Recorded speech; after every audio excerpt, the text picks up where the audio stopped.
کہ کتنے لوگ ہیں جو افیکٹری ہیں آپ جیسے جن پر جو متاثرین ہیں، کتنے لوگ ہیں؟ جی ڈاکٹر صاحب، سب سے پہلے تو آپ کا بہت بہت شکریہ کہ آپ ہماری آواز بنے، ہماری آواز جو ہے وہ ایوان بالا تک پہنچے گی اور اپنا مسائل جو ہمارا ہے ہم اس کو ہائی لائٹ کر سکیں۔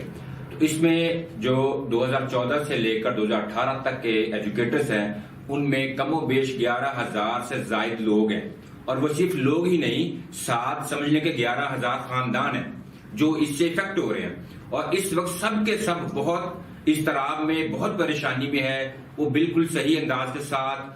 صحیح طریقے سے پڑھا نہیں پا رہے، اس پہ فوکس نہیں کر پا رہے۔ ان کو کسی ٹائم ہر ٹائم یہی لگتا ہے کہ بس صبح نوکری سے نکالے گئے، کہ آج نوکری سے نکالے گئے، کس دن ہم پہ تلوار لٹکا دی جائے گی اور ہمیں گھر بھیج دیا جائے گا۔ اور جیسا کہ معلوم ہے کہ ہم سب 2014 سے جب آئے تھے ہم تب 24-25 سال، 26 سال، کچھ 28 سال کے لوگ تھے۔ اب میکسیمم سارے اوور ایج ہو چکے ہیں اور اب وہ کسی اور ڈپارٹمنٹ میں بھی جانے کے قابل نہیں رہے۔ تو اب اس صورت میں آ کر ہمارے ساتھ بہت زیادہ زیادتی ہو رہی ہے اور سارے لوگ بہت ہی مضطرب، بہت پریشان ہیں، اور کسی کو کچھ سمجھ نہیں آ رہی کہ کرے تو کرے کیا، کس دروازے پہ جائیں، کہاں آواز اٹھائیں، کن تک بات پہنچائیں کہ جو ہمارے مسائل کو سمجھ سکے اور ہمارے مسائل کو اچھے طریقے سے حل کر سکے۔ ایک بات میں یہ سمجھنا چاہتا ہوں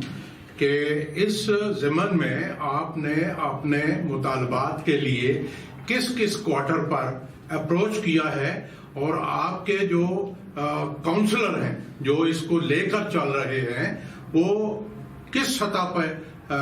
حکومت کے کن کن عہدیداروں سے رابطہ کر چکے ہیں؟ جی ڈاکٹر صاحب، آپ کا سوال بہت اچھا ہے۔ اس سلسلے میں ہم تقریباً 1.5 سال سے زائد عرصہ میں ہو چکا ہے۔ 2018 تک یہ ایکٹ جو پاس ہوا تھا اس کے مطابق 3 سال کی سروس کر دی گئی کہ 3 سال کے بعد ریگولر کر دیا جائے گا۔ تب سے ہمیں پتا چلا کہ یہ جو ہمارا پی پی ایس سی والی تلوار ہے ہم پہ بلا وجہ لٹکائی جا رہی ہے، اور ہمیں کہا جا رہا ہے کہ ہم دوبارہ سے ایک انٹرویو دے کر یا ٹیسٹ دے کر دوبارہ سلیکٹ ہو کر دوبارہ سے اس پروسیس میں۔ اس سلسلے میں ہم نے ہر فورم پہ آواز اٹھائی، ہم نے احتجاج کیا، پروٹیسٹ کیا، اور مختلف طریقے سے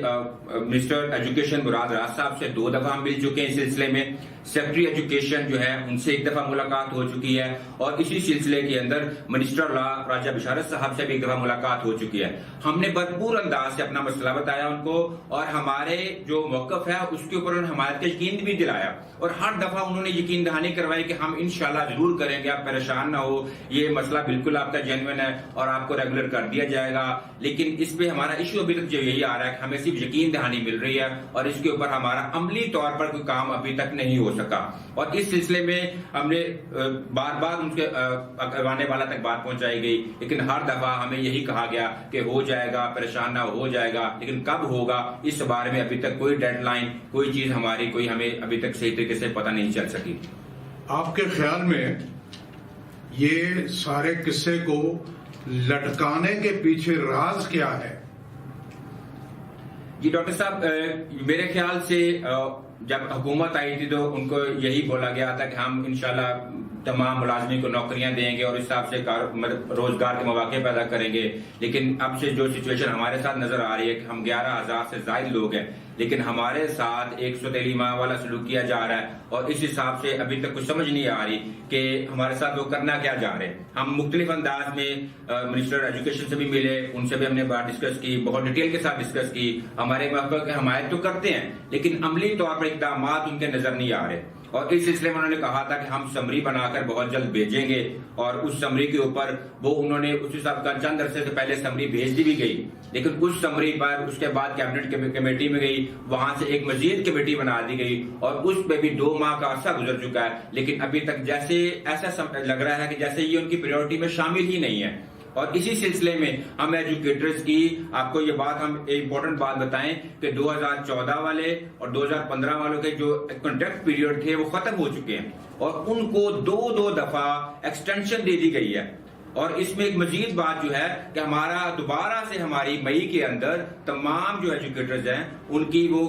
جو ایکسپائر ہے کنٹریکٹ وہ دوبارہ ختم ہو رہی ہے، پہلے ہم بہت کرب کے ساتھ بڑی ہم نے چینجز دوبارہ بنائی، تنخواہ جاری کروانے کے سلسلے لمبے پروسیس سے گزرے، اب دوبارہ ہمیں اسی پروسیس سے دوبارہ دھکیلا جا رہا ہے، اور ہمیں یہ پتہ نہیں کہ یہ کانٹریکٹ کی گیم چلا کر کب تک چلتی رہے گی. ہم ڈیٹ بڑھاتے جائیں گے اور ریگولر کرنے کی طرف سے وہ ایسا لگ نہیں رہا کہ وہ ہمیں ریگولر کرنا چاہ رہے ہیں. ناظرین، آپ نے میں ایک چیز اس میں ایڈ کرنا چاہوں گا، اور محکمہ تعلیم اور منسٹر اور گورنمنٹ سے میرا مطالبہ ہے کہ سیکنڈری اسکول ایجوکیٹر اور اسسٹنٹ ایجوکیشن آفیسر اعلیٰ تعلیم یافتہ ہیں اور اسکول ایجوکیشن کا سرمایہ ہے اور شاندار رزلٹ کے ضامن ہیں، لیکن سیکنڈری اسکول ایجوکیٹر کی غیر مشروط مستقلی میں تاخیر، حائل رکاوٹیں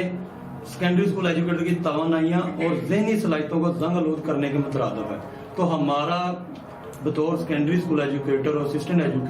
ایجوکیشن آفیسر ہمارا گورنمنٹ سے مطالبہ ہے کہ ہمیں فی الفور ریگولر کیا جائے. ہم پڑھے لکھے مہذب ہیں، ہم احتجاج کی طرف جب جا رہے ہیں وہ مجبور ہو کے جا رہے ہیں، اور ہمیں 7 سال گزر گئے ہیں. تو 7 سال گزرنے کے باوجود 1.5 سال تو ہم منسٹر آفس کے چکر لگا رہے ہیں، اپلیکیشنیں بھی دے رہے ہیں، سیکٹری کی طرف اجازت دے رہے ہیں، منسٹر لا سے بھی ہم نے ریسنٹ ملی ہے. تو اس ساری صورتحال کے بعد ہم 19 اکتوبر کو پریس کلب لاہور سے پنجاب اسمبلی تک ہم احتجاجی ریلی نکال رہے ہیں، اور ہم ہمارا احتجاجی دھرنا ہم ادھر دیں گے، اور تب تک دیں گے جب تک ہمارا یہ مطالبہ پورا نہ کیا جائے. ہمارا صرف ایک ہی مطالبہ، ہمیں غیر مشروط مستقل کیا جائے. ناظرین، آپ نے دوستوں کی معروضات سنی ہیں. حقائق پر مبنی ان کا احتجاج بنتا ہے یا نہیں بنتا ہے، یہ ہم سب کو فیصلہ کرنا ہے. یہاں پر میں اپنے ٹی وی چینل کی وساطت سے گورنر پنجاب، وزیر اعلیٰ پنجاب اور وزیر اعظم پاکستان جناب عمران خان صاحب سے خصوصی طور پر درخواست کرتا ہوں کہ یہ جو نوجوان نسل کی نمائندگی کرتے ہوئے افسران بھرتی کیے گئے ہیں، اب ان کو مزید رولیں نہ دیا جائے، ان کا حق دیا جائے، ان کو زیادہ تنگ نہ کیا جائے. یہ ہمارا مستقبل ہے، انہوں نے قوم کو سنوارنا ہے، اور یہی ہمارا آپ سے بھی مطالبہ ہے، اور یہ ساری قوم ان کے ساتھ ہے. اور انشاءاللہ مجھے امید ہے کہ یہ آپ کا وزیر تعلیم بہت ذہین آدمی ہے اور پڑھے لکھے ہیں اور معاملات کو بھی سمجھتے ہیں. تو میں خصوصاً آپ سے درخواست یہ کرتا ہوں کہ ایک فوری ایکشن کمیٹی بنائی جائے جس پر آپ بذات خود ایکشن لے کر اس کے ریزلٹس کو آپ طلب کریں. Thank you very much.